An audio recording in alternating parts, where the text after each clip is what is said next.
कक्षा 10वीं के भैया बहन देखेंगे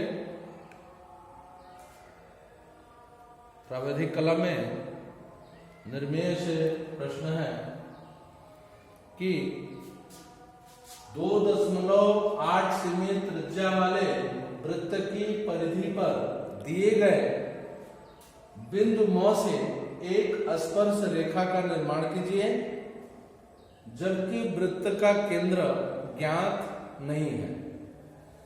तो इसके लिए सर्वप्रथम पहला काम करना है कि 2.8 सेमी त्रिज्या वाले वृत्त का हम निर्माण करेंगे।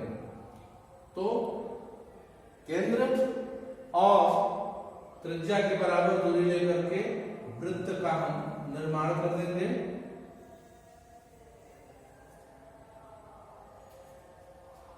अब इसकी परिधि पर दिए गए किसी बिंदु मौ से कह रहा है कि स्पर्श रेखा का निर्माण कीजिए। तो किसी बिंदु मौ, यहां पे हम मौ ले लेते हैं।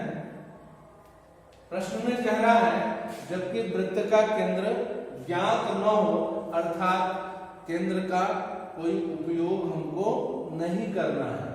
केंद्र है लेकिन केंद्र का कोई उपयोग नहीं करना है। तो बिंदु मौ से हमको स्पर्श रेखा का निर्माण करना है।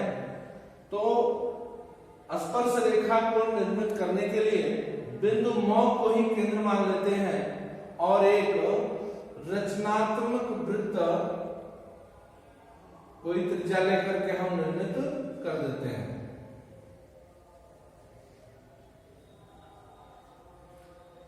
तो ये दूसरा वृत्त हो जाएगा जो रचनात्मक हम तैयार कर देंगे। जब ये वृत्त हम निर्मित करते हैं तो ऐसे में यह जो रचनात्मक वृत्त है दिए गए वृत्त को दो स्थानों पे, एक यहाँ और एक यहाँ, ऊपर और नीचे दो स्थानों पे काटता है। इन दोनों बिंदुओं को पटरी की सहायता से मिलाते हुए हम रेखा का निर्माण कर देंगे। यह रेखा भी रचनात्मक होगी।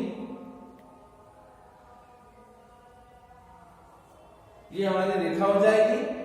अब इस रेखा के समांतर सेट स्क्वायर का प्रयोग करेंगे, त्रिभुज रखेंगे और त्रिभुज की सहायता से इसके समांतर बिंदु मौ तक हम जाएंगे और बिंदु मौ तक पहुंचने के बाद हम पटरी की सहायता से यहां दूसरी रेखा का निर्माण करेंगे जो बिंदु मौ से होते हुए निर्मित होगी। यह निर्मेय 3 है। इसके बाद निर्मेय 4 है।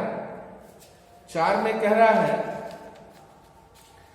कि किसी वृत्त के चाप पर दिए गए बिंदु प को स्पर्श करती हुई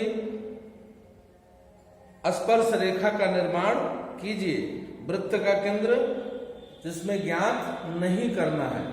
तो वृत्त का केंद्र भी ज्ञात नहीं करना है और दिए गए चाप पर स्पर्श रेखा का निर्माण हमको करना है। तो स्पर्श रेखा का निर्माण करने के लिए हम सबसे पहले त्रिज्या के अनुरूप कोई निश्चित त्रिज्या लेकर के एक चाप की रचना करते हैं। ये हो जाएगा हमारा चाप। अब इसके अनुरूप हमको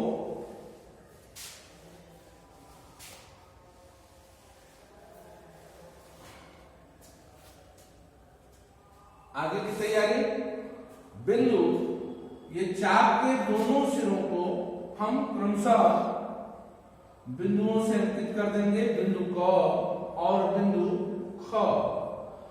चाप के दोनों सिरों को, बिंदु क और ख को हम दोनों को मिला देंगे।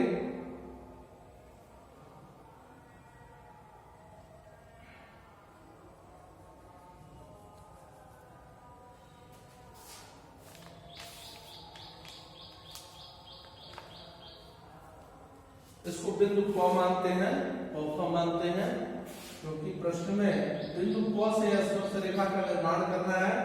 तो इसको हम प फ मान लेते हैं और प फ मान करके रेखाओं को मिला देते हैं। अब बिंदु प और फ के मध्य जो हमने रचनात्मक रेखा का निर्माण किया है, इस रचनात्मक रेखा का अगर हम लंबार्धक करते हैं तो यह रेखा दो बराबर भागों में विभक्त हो जाएगी। तो लंबार्धक करने के लिए हम बिंदु प को आधे से अधिक दूरी लेके बिंदु प को केंद्र मान करके ऊपर चाप और वही चाप नीचे की तरफ भी पुनः बिंदु फ से इन चापों को काटते हुए दूसरे चाप का निर्माण करेंगे और इसको मिलाते हुए हम रचनात्मक रेखा का निर्माण कर देंगे।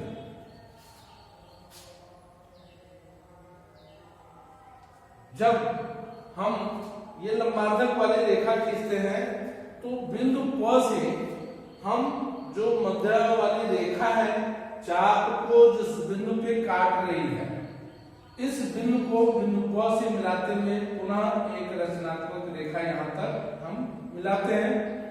तो बिंदु प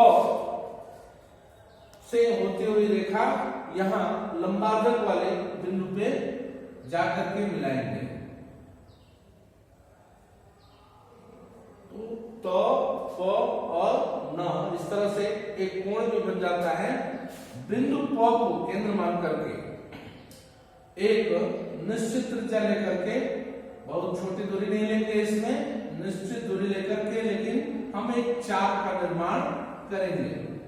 जब हम चाप का निर्माण करते हैं तो ये जो रचनात्मक रेखा है नीचे जो प बिंदु को मिलाती है यहां से, और ये जो प और प दूरी को मिलाती है यहाँ जहां चाप कट रहा है, इन दोनों दूरियों को प्रकार की सहायता से अथवा सीधा प्रकार की सहायता से दोनों दूरियों की माप हम करेंगे और इस माप के बराबर पुनः मध्य में रख करके यह दूरी हम पुनः अंकित करेंगे। इसमें यहाँ से यहाँ की दूरी को पुनः दूसरी बार हम अंकित करते हैं तो यह बिंदु होता है जिससे हो करके बिंदु प से होती हुई स्पर्श रेखा का निर्माण हम करेंगे।